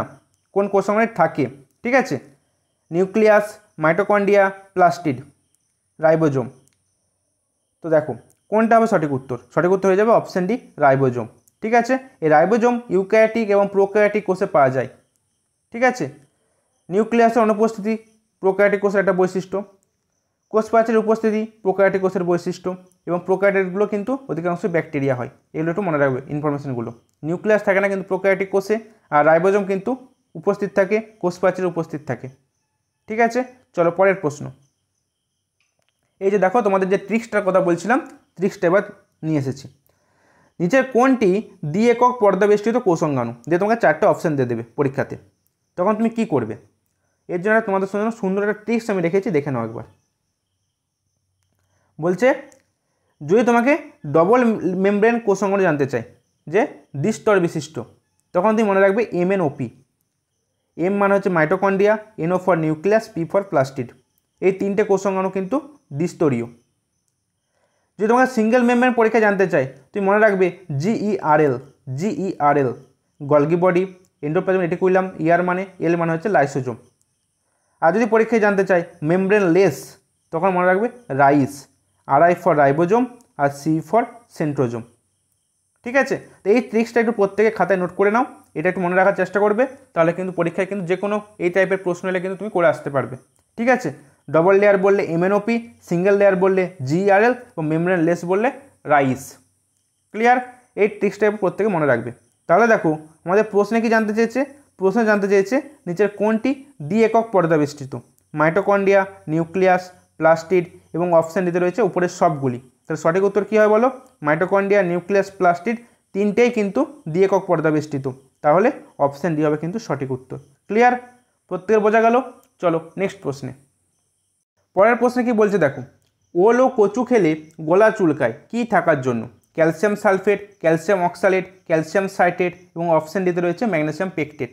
সঠিক উত্তর হয়ে যাবে অপশান বি, ক্যালসিয়াম অক্সালেট বা, ঠিক আছে, যেটা র্যাফাইড বলা হচ্ছে। তো এইটা থাকার জন্য ক্যালসিয়াম অক্সালেট ক্রিস্টাল থাকে বলেই গলাটা চুলকায়। ঠিক আছে, তো যদি এবার পরীক্ষায় প্রশ্ন আসে এই গলা চুলকানোটা বন্ধ করার জন্য তুমি কি ইউজ করবে, যে তোমার 4টে অপশান দিল, মনে রাখবে লেবু বা তেঁতুল জাতীয় জিনিস। ঠিক আছে, লেবু বা তেঁতুল জাতীয় জিনিস খেলেই কিন্তু এগুলো চলে যাবে, যেখানে অ্যাসিড থাকছে আর কি। ঠিক আছে, এবার দেখো আর সিস্টোলিথটা কী হয়? সিস্টোলিথে কিন্তু মনে রাখবে ক্যালসিয়াম কার্বনেটের ক্লাস থাকে, ক্যালসিয়াম কার্বনেট এর ক্লাস থাকে সিস্টোলিথে। ঠিক আছে, যেটা হচ্ছে ব্যানিয়ান ট্রিয়ের পাতায় দেখা যায়। পরের প্রশ্ন, কোষপর্দা সংক্রান্ত ইউনিট মেমব্রেন মডেল কে আবিষ্কার করেন? এগুলো কিন্তু খুব ইম্পর্টেন্ট প্রশ্ন। ইউনিট মেমব্রেন মডেল আবিষ্কার করেছিলেন বিজ্ঞানী রবার্টসন, মানে অপশন বি হবে সঠিক উত্তর। ঠিক আছে, ফ্লুইড মোজাইক মডেল বললে বিজ্ঞানী সিঙ্গার ও নিকলসন, আর ওভারটন মডেল এছাড়াও রয়েছে গটারো গেল্ডেন মডেল রয়েছে।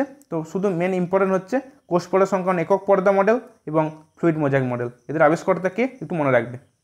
চলো পরের প্রশ্ন, মিওসিস কোষ বিভাজনে কোন উপদশায়, ঠিক আছে, স্পিন্ডেল তন্তু গঠিত হয়? প্রোফেজ, মেটাফেজ, অ্যানাফেজ এবং অপশান দিতে রয়েছে টেলোফেজ। তো সঠিক উত্তর কোনটা হবে বলো প্রত্যেকে? তাহলে এই প্রশ্নের সঠিক উত্তর কী হবে বলো? এই প্রশ্নের সঠিক উত্তর হয়ে যাবে অপশান এ, প্রোফেজ। ঠিক আছে, এই প্রোফেজ দশায় কিন্তু স্পিন্ডেল তন্তু গঠিত হয়। ক্লিয়ার? এবার মনে রাখবে এই প্রোফেজ দশা হলো মিওসিস কোষ বিভাজনে সবথেকে দীর্ঘস্থায়ী দশা। পরীক্ষায় কিন্তু প্রশ্ন আসে যে মিওসিস কোষ বিভাজনের সবথেকে দীর্ঘস্থায়ী দশা কোনটি? প্রোফেজ। আর এই দশায় নিউক্লিওলাস বা নিউক্লিয় পর্দা কিন্তু দেখা যায় না। তাই নিউক্লিওলাস ও নিউক্লিয় পর্দার পুনরায় আবির্ভাব কোথায় ঘটে? টেলোফেজ দশাতে ঘটে। ঠিক আছে, সেখানে আবার স্পিন্ডেল তন্তু কিন্তু দেখা যায় না। ঠিক আছে, পরের প্রশ্ন দেখো আবার সেই যেটা বললাম সেই প্রশ্নে রয়েছে যে মাইটোসিস কোষ বিভাজনে কোন দশায় নিউক্লিয় পর্দা ও নিউক্লিওলাস পুনরায় গঠিত হতে থাকে? Prophase, metaphase, anaphase, telophase. কী হবে সঠিক উত্তর? Option D, telophase. ঠিক আছে, এই দশায় কিন্তু পুনরায় কিন্তু আবার ওই বেম তন্তু কিন্তু ডিসঅ্যাপিয়ার হয়ে যায়, দেখো পুনরায় কিন্তু অবলুপ্ত হয়ে যায়। আর নিউক্লিয় পর্দা এবং নিউক্লিওলাস যেটা প্রোফেজে কিন্তু দেখা যাচ্ছিল না, সেটা কিন্তু আবার টেলোফেজে কিন্তু চলে এসেছে। পরের প্রশ্ন, মনোসেন্ট্রিক ক্রোমোজোমে সেন্ট্রোমিয়ারের সংখ্যা কয়টি? মনোসেন্ট্রিক ক্রোমোজোম, এখানে বলছে সেন্ট্রোমিয়ারের সংখ্যা কয়টি। দেখো ক্রোমোজোমের সংখ্যার উপর ভিত্তি করে ক্রোমোজোমকে কিন্তু ভাগ করা যায়, একটা কি নাম্বার ভিত্তিক আর একটা হচ্ছে পজিশন ভিত্তিক। তো সংখ্যার ভিত্তিতে ভাগ করা যাচ্ছে, যেটা হচ্ছে অ্যাসেন্ট্রিক, মনোসেন্ট্রিক, ডাইসেন্ট্রিক, পলিসেন্ট্রিক। অ্যাসেন্ট্রিক মানে ক্রোমোজোমের সংখ্যা 0, মনোসেন্ট্রিক মানে 1, ডাইসেন্ট্রিক মানে 2 আর পলিসেন্ট্রিক মানে 2 এর বেশি। ঠিক আছে, তাহলে আমাদের প্রশ্নে চেয়েছে মনোসেন্ট্রিক। তো মনোসেন্ট্রিক ক্রোমোজোমের সেন্ট্রোমিয়ারের সংখ্যা কয়টি হবে? সেন্ট্রোমিয়ারের সংখ্যা হয়ে যাবে অপশান এ, একটি। ঠিক আছে, সেন্ট্রোমিয়ারের সংখ্যার উপর ভিত্তি করে এই ভাগগুলো গেল। আবার সেন্ট্রোমিয়ারে পজিশনের উপর ভিত্তি করে ভাগ রয়েছে। ঠিক আছে, যদি ভি হয় মেটাসেন্ট্রিক, এল হলে সাবমেটাসেন্ট্রিক, জে হলে অ্যাক্রোসেন্ট্রিক এবং আই হলে টেলোসেন্ট্রিক। ঠিক আছে, নামগুলো মনে রাখবে। ভি হলে বললাম মেটাসেন্ট্রিক, এল হলে সাবমেটাসেন্ট্রিক, জে আকৃতির হলে অ্যাক্রোসেন্ট্রিক, আই আকৃতির হলে টেলোসেন্ট্রিক। ক্লিয়ার? চলো পরের প্রশ্ন, কমলা লেবুর খোসায় কোন রঞ্জক থাকে? খুব সুন্দর করে লিস্টটা তোমাদের জন্য করে রেখেছি, প্রত্যেকে আবার চোখ বুলিয়ে নাও। লাইকোপিন থাকে লাল রঞ্জক টমেটোর খোসাতে, ফাইকোয়েরিথ্রিন লাল রঞ্জক, রোডোফাইসি গোত্রের শৈবালের দিয়ে দেখা যায়। ফাইকোসায়ানিন এটা নীল রঞ্জক, এটা থাকে শৈবালেতে। জ্যান্থিন এটা হলুদ রঞ্জক, ফাইকোজ্যান্থিন এটা হচ্ছে হলুদ বাদামি রঞ্জক। ঠিক আছে, তাহলে আমাকে কি জানতে চেয়েছে? কমলা লেবুর খোসায়। তো কমলা লেবুর খোসায় কোন রঞ্জক থাকবে বলো? হয়ে যাবে সঠিক উত্তর ক্যারোটিনয়েড, মানে অপশান ডি হবে সঠিক উত্তর। ক্লিয়ার? চলো পরের প্রশ্ন, লিস্টের প্রত্যেকে চোখ বুলিয়ে নেবে একবার। ঠিক আছে, ভিডিওটা পজ করে একবার চোখ বুলিয়ে নিও। যে পদ্ধতিতে কোষ পর্দার মাধ্যমে তরল বস্তু গৃহীত হয় তাকে কি বলে? Pinocytosis, phagocytosis, karyokinesis, cytokinesis. মনে রাখবে তরল খাদ্যবস্তু বললে পিনোসাইটোসিস। ঠিক আছে, আর কঠিন বললে ফ্যাগোসাইটোসিস। এটা কিন্তু একটু মনে রাখবে, প্রশ্ন পরীক্ষায় আসে কিন্তু। আর ক্যারিওকাইনেসিস মানে নিউক্লিয়াসের বিভাজন, সাইটোপ্লাজমের বিভাজন। ক্রোমোজোম সেটের চিহ্নিতকরণ করাকে কি বলে? ক্রোমোজোম সেটের চিহ্নিতকরণ করাকে কি বলে? Karyotype, idiogram, polytene chromosome, lampbrush chromosome. মনে রাখবে ক্রোমোজোম সেটের চিহ্নিতকরণ করাকে বলা হচ্ছে ইডিওগ্রাম, ক্যারিওটাইপ। ঠিক আছে, আর অঙ্কন পদ্ধতিটাকে বলা হচ্ছে ইডিওগ্রাম। ঠিক আছে, আর এই পলিটিন ক্রোমোজোম এবং ল্যাম্ব্রাস ক্রোমোজোম এগুলো মনে রাখবে বৃহদাকার ক্রোমোজোম। কোথায় থাকে পরীক্ষায় প্রশ্ন আসে? পলিটিন ক্রোমোজোম থাকে ড্রোসোফিলা মাছিতে এবং ল্যাম্ব্রাস ক্রোমোজোম থাকে মাছ ও ব্যাঙ জাতীয় প্রাণীর ডিম্বাণুতে। এক্সাম্পলটা মনে রাখবে পলিটিন ক্রোমোজোম এবং ল্যাম্ব্রাস ক্রোমোজোমের। ঠিক আছে, এগুলো কিন্তু সব বৃহদাকার ক্রোমোজোম। চলো পরের প্রশ্ন, শুক্রাণুতে কোন কোষ বিভাজন দেখা যায়? মনে রাখবে শুক্রাণুতে মিওসিস কোষ বিভাজন দেখা যায়, মিওসিস কোষ বিভাজন। অপশন এ হচ্ছে সঠিক উত্তর। ঠিক আছে, এখানে মিওসিস দেখা যায় শুক্রাণুতে। বলছে স্টোর হাউস অফ সেল নিচের কোন কোষ অঙ্গাণুকে বলা হচ্ছে store house of cell? Vacuole, nucleus, mitochondria, ribosome. সঠিক উত্তর কি হবে? অপশন এ ভ্যাকুয়ালকে বলা হচ্ছে তোমার স্টোর হাউস অফ সেল। এটা কিন্তু মনে রাখবে। ঠিক আছে, ভ্যাকুয়ালে কী থাকে? বিভিন্ন খাদ্য, খাদ্যরঞ্জক সঞ্চিত থাকে। এছাড়া রেচন পদার্থ, বর্জ্য পদার্থ সঞ্চয় এবং দূরীকরণে কিন্তু ভ্যাকুয়াল কাজ করে। নেক্সট প্রশ্ন, কোন প্লাস্টিড স্বেচ্ছা জাতীয় খাবার সঞ্চয় করে রাখে? এই যে প্রশ্নটা বলছিলাম লিউকোপ্লাস্টিড থেকে, খুব ইম্পর্টেন্ট প্রশ্ন। দেখো স্টার মার্ক দিয়ে রাখলাম। স্বেচ্ছা জাতীয় বা শর্করা জাতীয় খাদ্য কোন লিউকোপ্লাস্টিড বা কোন প্লাস্টিড সঞ্চয় করে জানতে চেয়েছি। তো স্বেচ্ছা জাতীয় বললে মনে রাখবে অ্যামাইলোপ্লাস্ট। অপশান এ হবে সঠিক উত্তর। যদি প্রোটিন জাতীয় খাবার বলে তখন হয়ে যাবে প্রোটিনোপ্লাস্ট বা অ্যালিউরন প্লাস্ট। আর যদি ফ্যাট জাতীয় খাবার সঞ্চয় করে রাখা বলে তাহলে হয়ে যাবে অ্যালায়োপ্লাস্ট। ঠিক আছে, তিনটে মনে রাখবে। লিউকোপ্লাস্টিড তিন প্রকার হয়ে থাকে, একটা হচ্ছে অ্যামাইলোপ্লাস্ট, একটা হচ্ছে প্রোটিনোপ্লাস্ট বা অ্যালিউরন প্লাস্ট, আর একটা হচ্ছে অ্যালায়োপ্লাস্ট। অ্যালায়োপ্লাস্ট কী করছে? ফ্যাট জাতীয় খাবার সঞ্চয় করছে। প্রোটিনোপ্লাস্ট বা অ্যালিউরন প্লাস্ট প্রোটিন জাতীয় খাবার, আর অ্যামাইলোপ্লাস্ট হচ্ছে স্বেচ্ছা জাতীয় খাবার সঞ্চয় করে রাখে। ঠিক আছে, আর লিউকোপ্লাস্ট কোথায় পাওয়া যায়? এটা হচ্ছে যেসব অঙ্গে সূর্যালোক পৌঁছায় না, যেমন উদ্ভিদের মূল, এখানে কিন্তু লিউকোপ্লাস্ট দেখা যায়। ক্লিয়ার প্রত্যেকের? আশা করি প্রত্যেকের ক্লিয়ার হয়েছে। চলো নেক্সট প্রশ্নে। পরের প্রশ্ন দেখো, নিচের কোনটি এককোষী জীব? অ্যামিবা, ছত্রাক, ভাইরাস, উদ্ভিদ। কী হবে সঠিক উত্তর? Option A amoeba. ঠিক আছে, এককোষী জীবের এক্সাম্পল দেখো, অ্যামিবা, ক্ল্যামাইডোমোনাস, প্যারামেসিয়াম, ব্যাকটেরিয়া। বহুকোষী জীব কি? ছত্রাক, উদ্ভিদ ও প্রাণীকোষ। অকোষীয় জীব কি? ভাইরাস। ঠিক আছে, লিস্টে একটু চোখ বুলিয়ে নিও। অ্যামিবা, ক্ল্যামাইডোমোনাস, প্যারামেসিয়াম, ব্যাকটেরিয়া এগুলো হচ্ছে এককোষী জীব। বহুকোষী জীব হচ্ছে ছত্রাক, উদ্ভিদ ও প্রাণী। অকোষীয় জীব হচ্ছে ভাইরাস। ক্লিয়ার প্রত্যেকের? সেশন যদি তোমাদের জন্য হেল্পফুল বলে মনে হয় লাইক করতে কিন্তু ভুলবে না। তোমরা কিন্তু লাইক করছো না আর সাবস্ক্রাইবও করছো না, কিসের এত কিপটামি? তোমাদের জন্য এত রেগুলার ক্লাস নিয়ে আসছি, একটা লাইক একটা সাবস্ক্রাইব করতে পারছো না? কিচ্ছু তো আসে যায় না তার জন্য। চলো পরের প্রশ্ন, জার্ম প্লাজম থিওরি কোন বিজ্ঞানী প্রবর্তন করেছিলেন? Germ plasm theory Robert Hooke, Robert Brown, সিঙ্গারো নিকলসন এবং অপশন দিতে রয়েছে অগাস্ট উইসম্যান। মনে রাখবে জার্ম প্লাজম থিওরি প্রবর্তন করেছিলেন বিজ্ঞানী অগাস্ট উইসম্যান। ক্লিয়ার? চলো পরের প্রশ্ন, মিওসিস কোষ বিভাজনের কোন উপদশায় ক্রোমোজোমগুলির সজ্জা ফুলের তোড়ার মতো হয়? ঠিক আছে, কি হবে? Option A leptotene. প্রশ্নটা রিপিট হয়েছে, এটা কি হবে সঠিক উত্তর? Option A leptotene. ঠিক আছে, চলো পরের প্রশ্ন, নিচের কোন কোষ অঙ্গাণুকে কন্ট্রোল রুম অফ সেল বলা হয়? দেখো কোন কোষ অঙ্গাণুকে কন্ট্রোল রুম অফ সেল বলা হয়? কি হবে সঠিক উত্তর বলো? নিউক্লিয়াস। অপশান সি হবে সঠিক উত্তর। নিউক্লিয়াসকে বলা হচ্ছে কন্ট্রোল রুম অফ সেল বা ব্রেন অফ সেলও বলা হয়। ঠিক আছে, কি বললাম? বা ব্রেন অফ সেল বা কোষের মস্তিষ্ক বলা হচ্ছে কিন্তু নিউক্লিয়াসকে। আর একটা কি ইনফরমেশন দিয়েছিলাম তোমাদের প্রথমেই, যেখানে কিন্তু নিউক্লিয়াসে কিন্তু ডিএনএ থাকে। নিউক্লিয়াসে কি থাকে বললাম? ডিএনএ থাকে। এটা আবিষ্কার করেছিল কে? বিজ্ঞানী রবার্ট ব্রাউন। নিউক্লিয়াসকে আবিষ্কার করেছিল বললাম বিজ্ঞানী রবার্ট ব্রাউন। ঠিক আছে, ইনি নিউক্লিয়াস আবিষ্কার করেছিলেন। ঠিক আছে, একে বলা হয় কন্ট্রোল রুম অফ সেল। আর এ কিন্তু নিউক্লিয়ার লাস রয়েছে, এটা নিউক্লিয়ার লাস কিন্তু আরএনএ সংশ্লেষে সাহায্য করে এবং এটা ডিএনএ স্টোর করে। এর কাজগুলো মনে রাখবে। এবং ক্রোমাটিন কি করছে?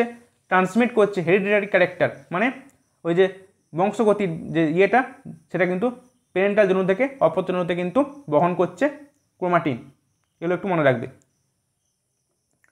পরের প্রশ্ন, নিচের কোনটি প্রোক্যারিওটিক কোষের বৈশিষ্ট্য? একটু আগে তোমাদের পুরো প্রোক্যারিওটিক কোষের লিস্ট দিয়েছিলাম, যে এর এ প্রকার কোষে সাইটোপ্লাজমে কোনো পর্দাবৃত কোষাঙ্গাণু থাকে না, কোষে ক্রোমোজোম থাকে না, কোষ প্রাচীর পেপটাইডোগ্লাইকেন দ্বারা গঠিত, এবং অপশন দিতে বলছে এদের সবগুলি।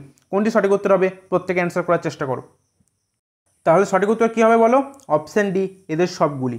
মানে প্রোক্যারিওটিক কোষের বৈশিষ্ট্য কী পেলাম? এদের এরকম কোষের সাইটোপ্লাজমে পর্দাবৃত কোনো কোষাঙ্গাণু থাকে না, ক্রোমোজোম থাকে না, এবং কোষ প্রাচীর পেপটাইডোগ্লাইকেন দ্বারা গঠিত।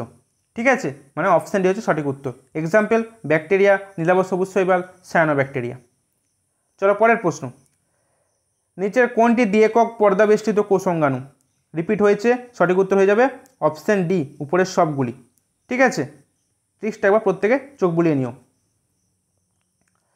ও যে মেটাসেন্ট্রিক ক্রোমোজোমের আকার কেমন? মেটাসেন্ট্রিক ক্রোমোজোমের আকার কীরকম? VLJI কী হবে? সঠিক উত্তর অপশান এ, ভি। ঠিক আছে, ভি আকৃতির হয় মেটাসেন্ট্রিক। কীরকম আকৃতি হয়? দেখো ঠিক এরকম দেখাই।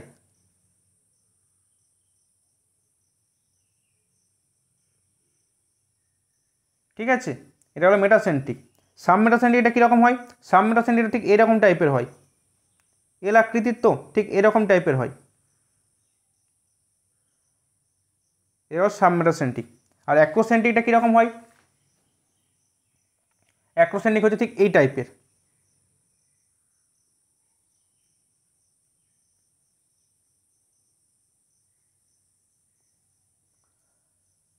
ঠিক আছে, আর টেলোসেন্ট্রিক হচ্ছে আয় আকৃতির, মানে এরকম।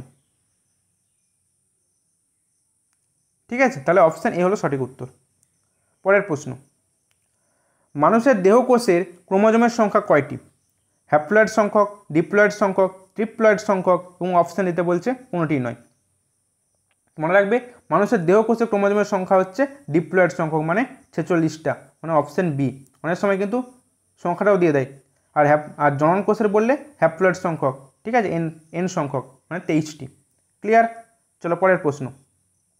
আর কোনো প্রশ্ন নেই তো সেশনটা মোটামুটি তোমাদেরকে আমি এখানেই শেষ করছি। তো মোটামুটি তোমাদের যেসব টাইপের প্রশ্ন পরীক্ষায় আসতে পারে সমস্তটা কিন্তু আমি কমপ্লিট করে দিলাম।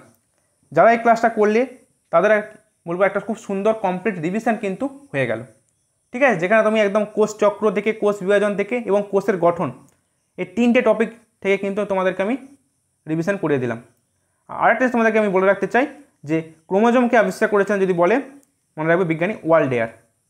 ঠিক আছে, তো আপাতত আর আমি সেরকম কিছু প্রশ্ন পাচ্ছি না এই চ্যাপ্টার থেকে, যদি থাকে আমি করিয়ে দেব। ঠিক আছে, যে প্রশ্ন করালাম এগুলো একটু ভালো করে রিভিশন করার প্রত্যেকে তোমাদের এক্সামের জন্য অনেকটা কাজে লাগবে। তাহলে ডিয়ার স্টুডেন্টস, আজকের এই সেশন যদি তোমাদের জন্য হেল্পফুল বলে মনে হয় চ্যানেলটিকে লাইক, শেয়ার এবং সাবস্ক্রাইব করতে ভুলো না। প্রত্যেকেই ভালো থেকো, সুস্থ থেকো। এই সময় মেন্টালি এবং ফিজিক্যালি সুস্থতা কিন্তু প্রয়োজন। আর একটা কথা তোমাদের বলে রাখতে চাই, যারা এই শেষ মুহূর্তে একটা রিভিশন ভালো রকমভাবে করতে চাইছো, জীবনবিজ্ঞান ও ভৌত বিজ্ঞানের চ্যাপ্টার ওয়াইজ সাজেশন নোটস আমি দেবো। ঠিক আছে, এবং 10টা ফুল মক টেস্ট দেবো, যেটা কিন্তু খুব প্রয়োজন মক টেস্ট দেওয়ার। সেটা তোমাদের আমি অনেকদিন আগে থেকেই বলছি, মক টেস্ট দেওয়াতে এই মুহূর্তে খুব প্রয়োজন। যে কটা দিন হাতে সময় রয়েছে, তো মক টেস্টের জন্য 10টা ফুল মক টেস্ট এবং জীবনবিজ্ঞান ও ভৌত বিজ্ঞানের চ্যাপ্টার ওয়াইজ সাজেশন নোটস পাওয়ার জন্য তোমরা আমাকে এই নাম্বারে হোয়াটসঅ্যাপ করবে বা কল করতে পারো। ঠিক আছে, খুব সুন্দর একটা রিভিশন তোমরা কিন্তু নোটসগুলো নিলে করে নিতে পারবে। তাহলে চলো আজকের সেশনটা এখানেই শেষ করা যাক। নেক্সট ক্লাসে আবার দেখা হচ্ছে। বাই।